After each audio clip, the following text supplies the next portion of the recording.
चलिए, तो हम नॉर्मन विंसेंट पील की बुक सकारात्मक सोच की शक्ति की रीडिंग कर रहे हैं।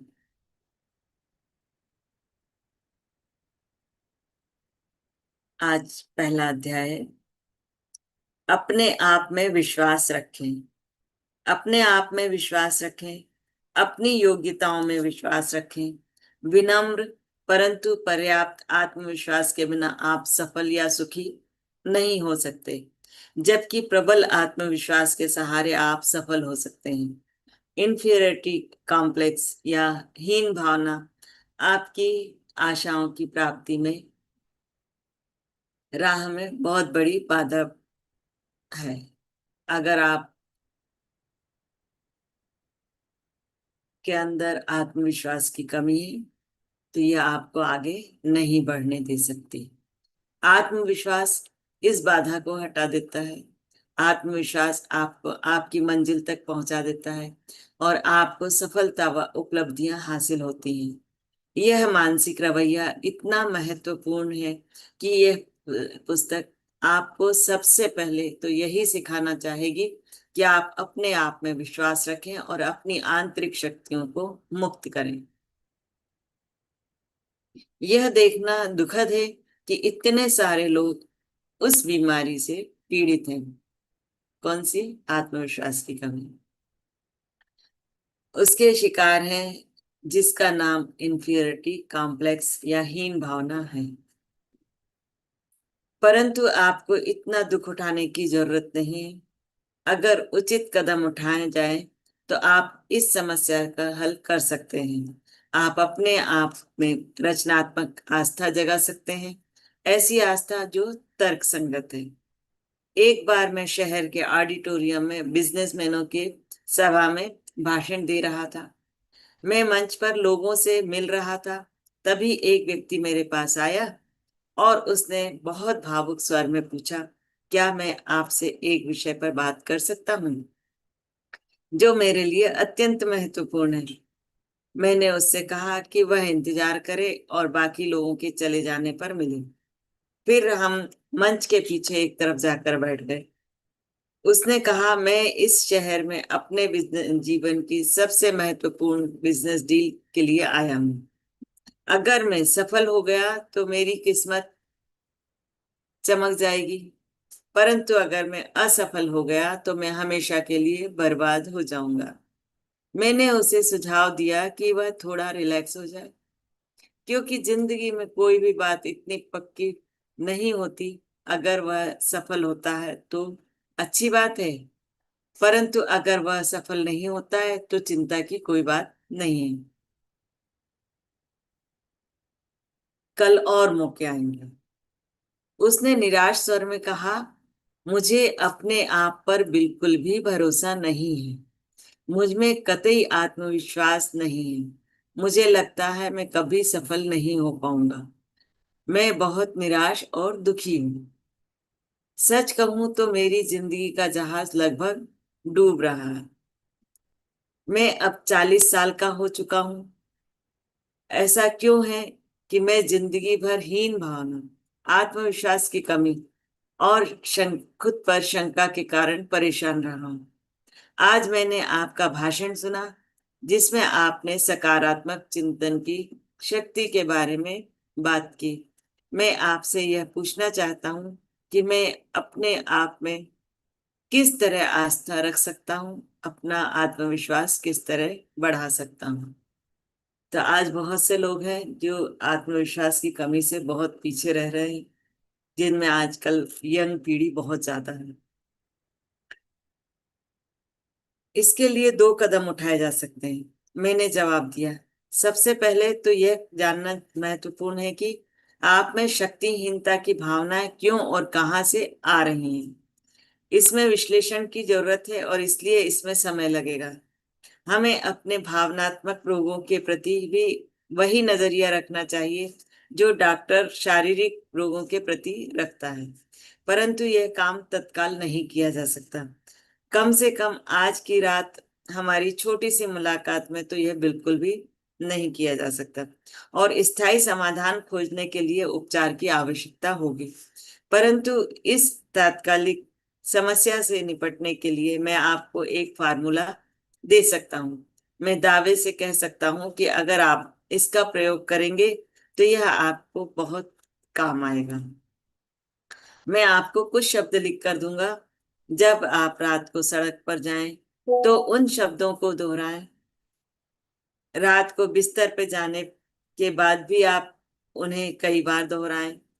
जब आप कल सुबह सोकर उठें तो भी बिस्तर से उठने से पहले 3 बार दोहराएं।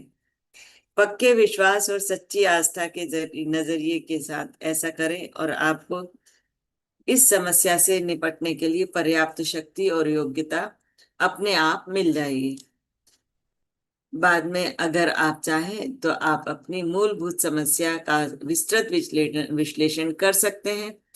परंतु उस विश्लेषण का परिणाम जो भी हो, जो फार्मूला मैं आपको अभी देने जा रहा हूं, वह आपके अंतिम उपचार में बहुत महत्वपूर्ण भूमिका निभाएगा। नीचे वह सूत्र दिया गया है जो मैंने उसे दिया था। मैं ईसा मसीह की मदद से सारे काम कर सकता हूँ क्योंकि वही मुझे शक्ति देते हैं। मतलब हम ईश्वर की मदद से सारे काम कर सकते हैं और वही हमें मदद देते हैं। वह इन शब्दों से परिचित नहीं था, इसलिए मैंने उन्हें एक कार्ड पर लिख कर दिया। उससे वहीं पर 3 बार जोर से पढ़वाया। अब जाओ और इस नुस्खे को का पालन करो। मुझे विश्वास है कि सब कुछ ठीक हो जाएगा। वह उठा और एक पल के लिए सचमुच चुपचाप खड़ा रहा। फिर उसने काफी भावुक अंदाज में कहा, ठीक है डॉक्टर, ठीक है। मैंने उसे अपने कंधे सीधे करते और रात के अंधेरे में बाहर जाते हुए देखा। वह दुखी लग रहा था, परंतु जिस तरह से वह चल रहा था उससे मुझे यह एहसास हुआ कि आस्था ने उसके मस्तिष्क में अपना काम शुरू कर दिया है। बाद में उसने बताया कि इस छोटे से फार्मूले ने सचमुच जादू कर दिया था। उसने यह भी कहा, विश्वास ही नहीं होता कि बाइबल के कुछ शब्द किसी इंसान के लिए इतना कुछ कर सकते हैं।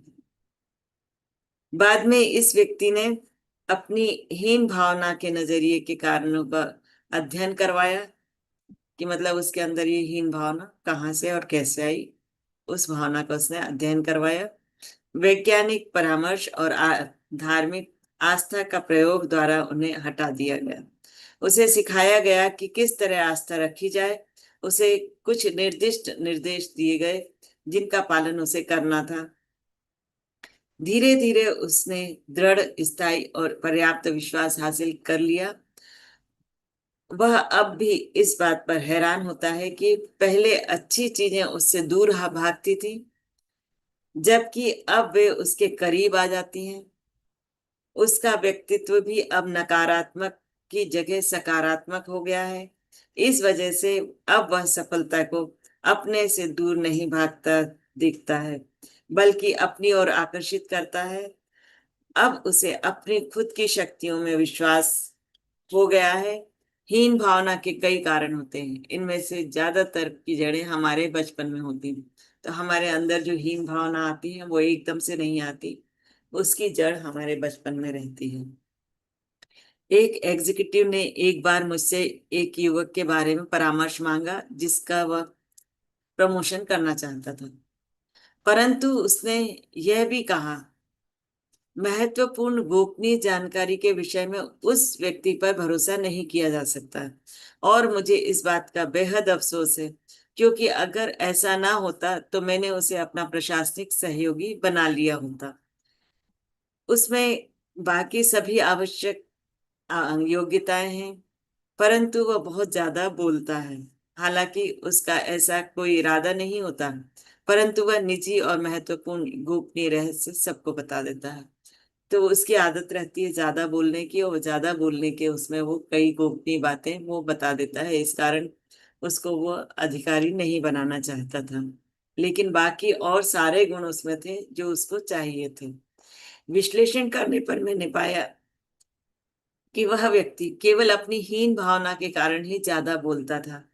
अपनी हीन भावना को छुपाने के लिए वह अपने ज्ञान का प्रदर्शन करने से अपने आप को रोक नहीं पाता था। वह उन लोगों के साथ काम कर रहा था जिनकी आर्थिक स्थिति अच्छी थी और जो कॉलेज में पढ़ चुके थे, परंतु ये लड़का गरीबी में पला बड़ा था, कॉलेज भी नहीं गया था, उसने प्राइवेट एग्जाम दिए थे। इसलिए वह अपने सहयोगी के सामने शिक्षा और सामाजिक स्तर के मामले में खुद को छोटा छोटा समझता था। उसने सहयोगियों के सामने अपनी प्रतिष्ठा जमाने और अपने आत्म अभिमान को बढ़ाने के लिए उसका अवचेतन मस्तिष्क, जो हमेशा कोई ना कोई सांत्वना का तरीका ढूंढ लेता है, उसे उसकी ईगो बढ़ाने के लिए तरीके सुझाता रहता है। वह उद्योग में अंदर की बातें जानता था और अपने सीनियर्स के साथ सम्मेलनों में जाया करता था, जहां वह प्रसिद्ध लोगों से मिलता था और महत्वपूर्ण निजी चर्चाओं को सुनता था। वह इतनी सी अंदरूनी जानकारी बता देता था ताकि उसके सहयोगी उसके प्रति ईर्ष्या और प्रशंसा के भाव से भर जाए।